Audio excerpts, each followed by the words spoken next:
Hello everybody, my name is Eric and this is Infinite Chronos.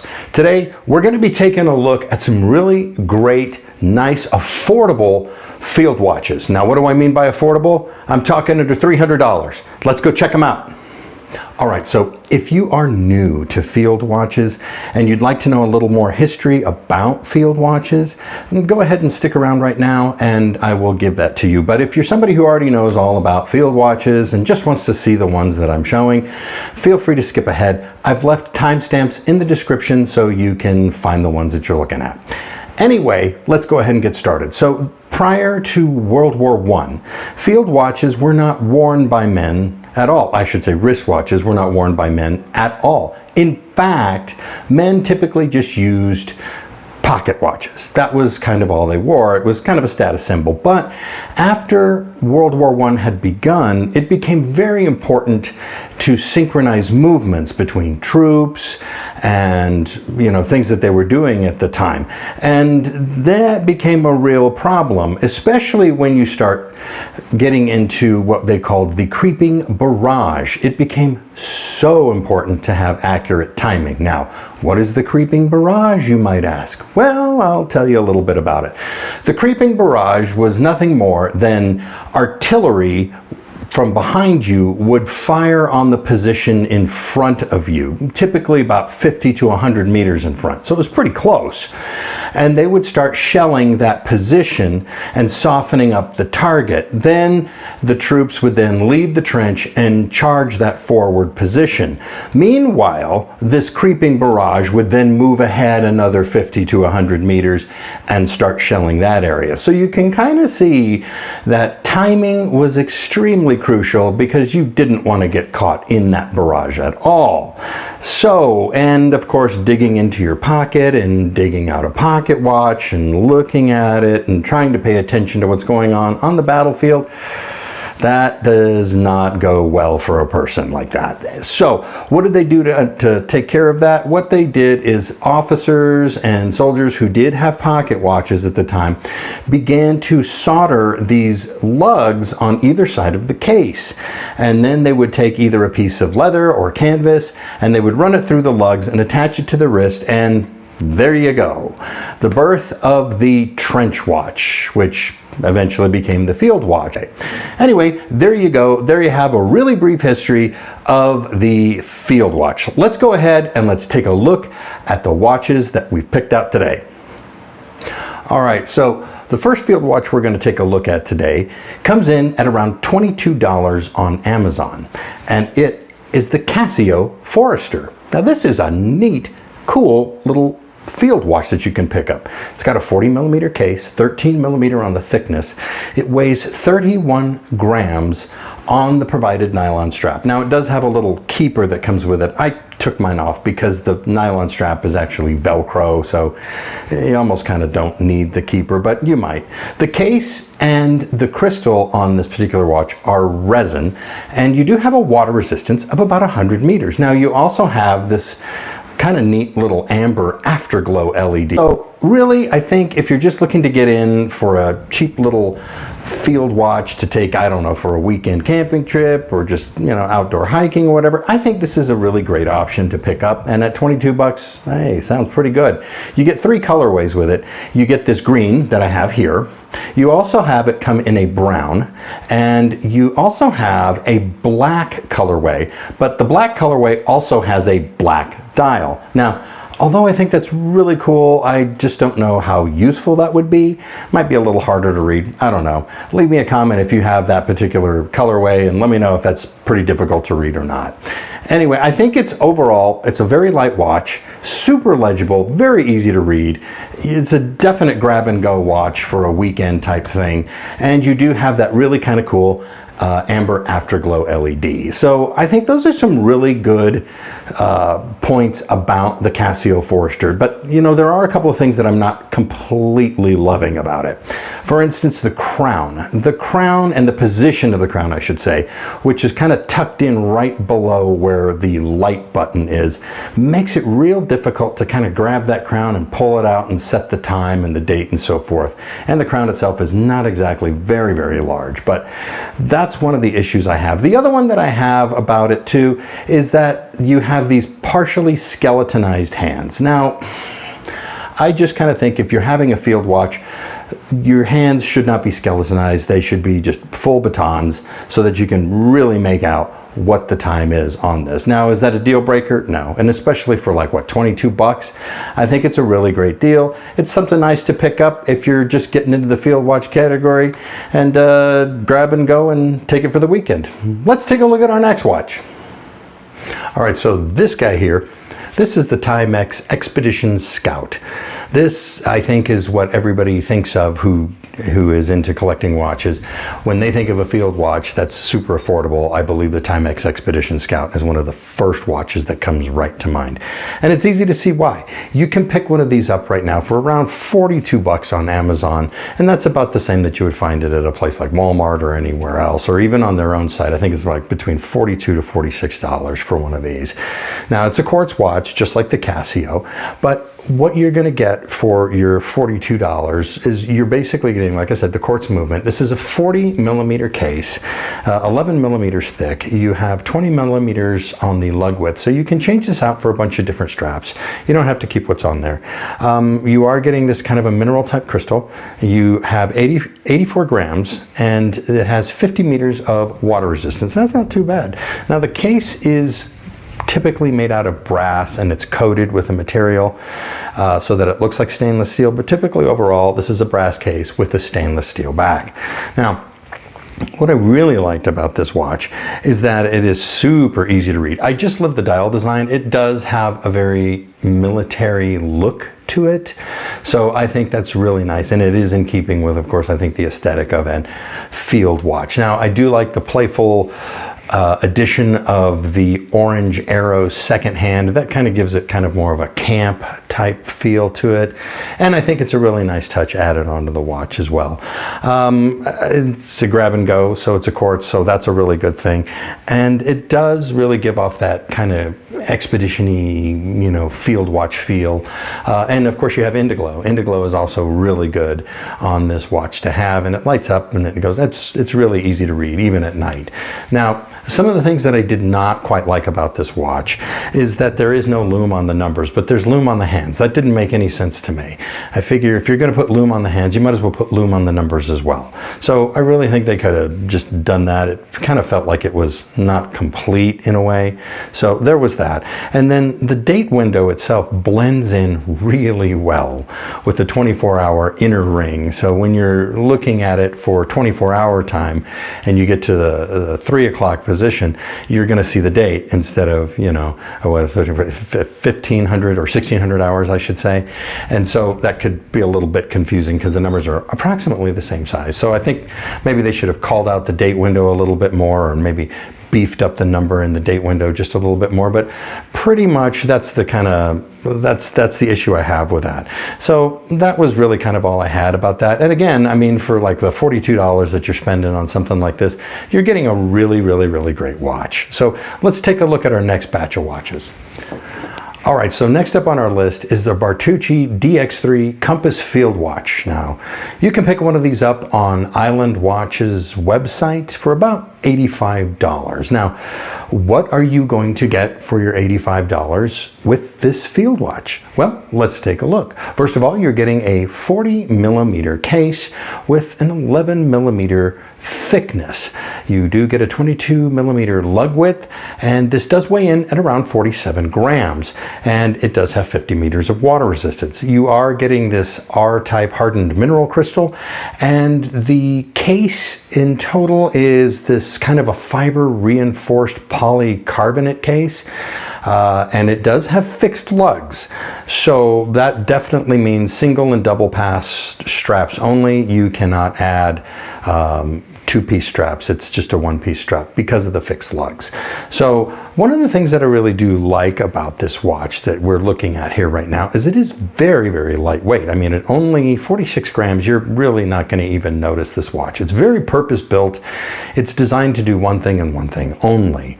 It does embody the field watch look that I think most field watches do, and I really like it. It is very light, and the lume on it, Very solid. I do really like that a lot. Now, some of the things that I don't like about the watch, well, I don't like the fixed lugs. The fixed lugs kind of bother me because it really kind of limits you to only single and double pass straps, and it does not let you use two-piece straps at all. And I think that's a little bit of a bummer, for lack of a better word. And the other thing too is if you're a little bit of a, I don't know, OCD like I am, when it comes to a quartz movement, you like to see that second hand hit all of the indices that go around, and this one doesn't necessarily do that.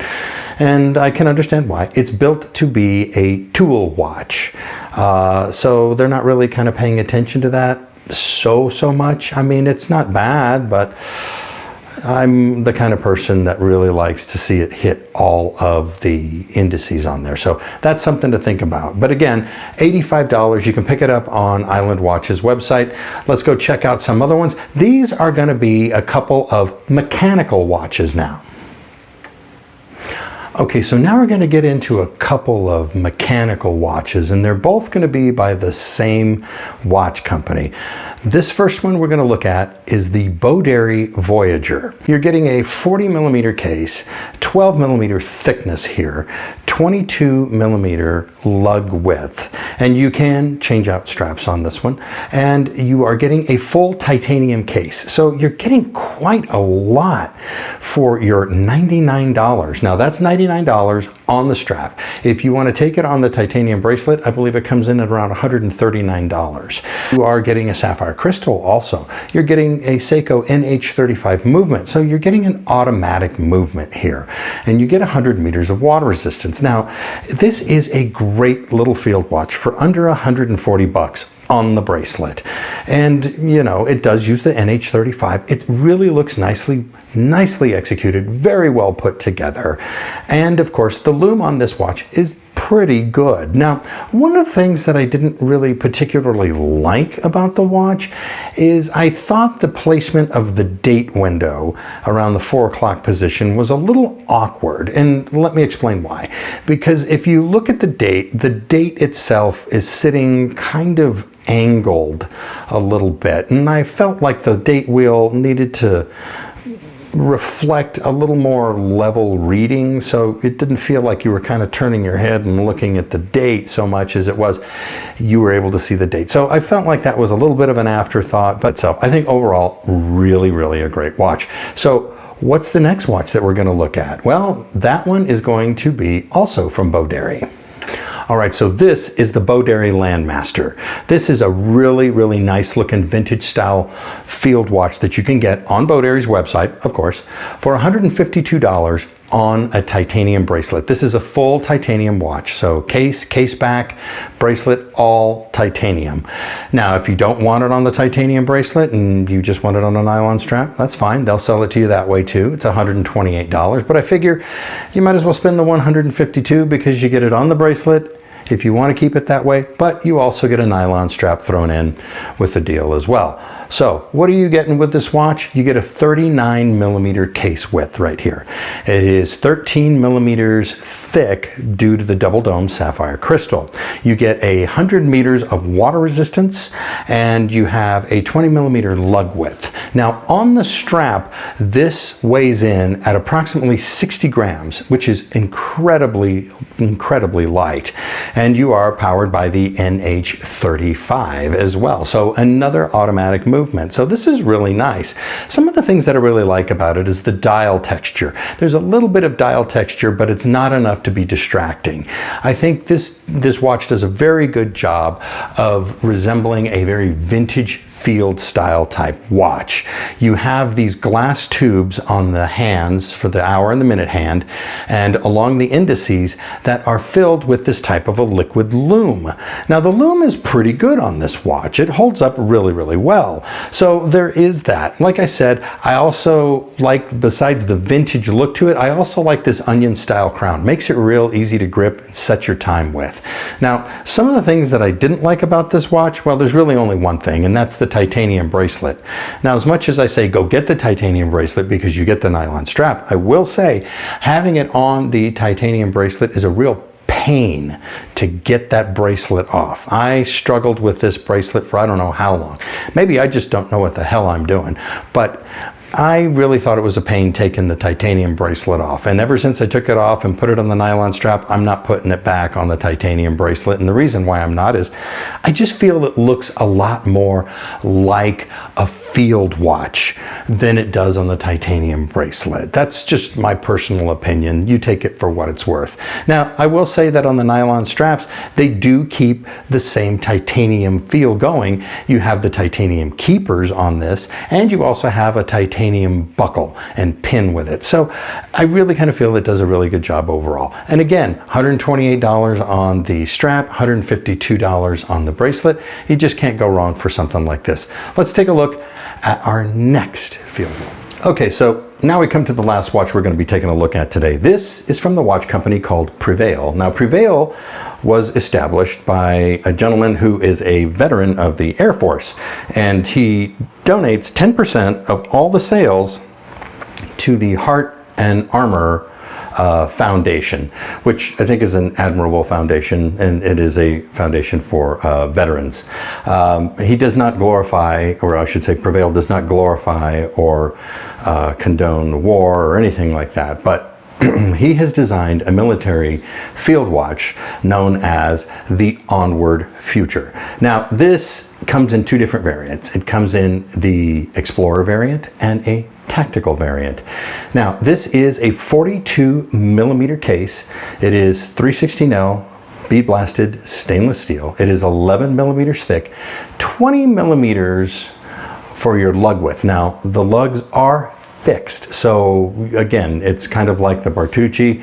You are stuck with single and double pass-through straps. You're not going to be able to use two-piece straps or do anything else like that. But this is a field watch, so it absolutely makes sense. This is a very purpose-built field watch, I should say. You do have a sapphire crystal, and this is powered by the Ronda 513 quartz movement. So you do have that there too. One of the things that I found very interesting about this field watch is it really like the way that the crown is put back into the case a little bit. It's recessed into the case, but it's easy to get a hold of, and it's easy to manipulate and work with. The opposite side of the case itself kind of has this serrated look. So, and on the back of the watch too, you'll notice it kind of has this serrations going across it, which kind of give it a little more of a tactical feel about it. It mimics kind of the serrations that you would find like on a field knife or something like that. The dial is just very well done. The hands also very well done. Loom is really good on this watch, and I think overall I really do like it. It's a very interesting, unique design, and it's a really cool take on the field watch itself. Now, some of the things that I don't like, of course, well, I'm just going to go back to the one thing that I always do: fixed lugs. By the same token, I do get it, because if you are designing a field watch and you want to keep that field watch aesthetic and you want to keep that field watch feel and stay true to what a field watch is, you really don't want to have to worry about something like spring bars popping off and the watch falling off your wrist. So I mean, although I do understand the fixed lugs, it's not my favorite thing, but I think that's just kind of my deal. But anyway, so there you have it. There's our watches. Let's go ahead and wrap this up. Okay guys, so there you have it. Those are just a few of the picks that I think are really great choices for the $300 mark.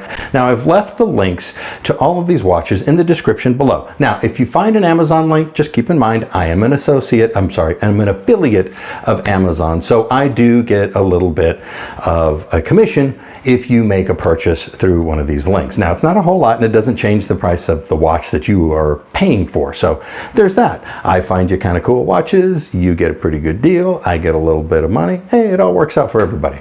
Anyway, let me know what you think of these watches. Let me know if I missed anything. I'm sure I did, but let me know. Tell me in the comments below. I want to hear from you guys. That is so important to me.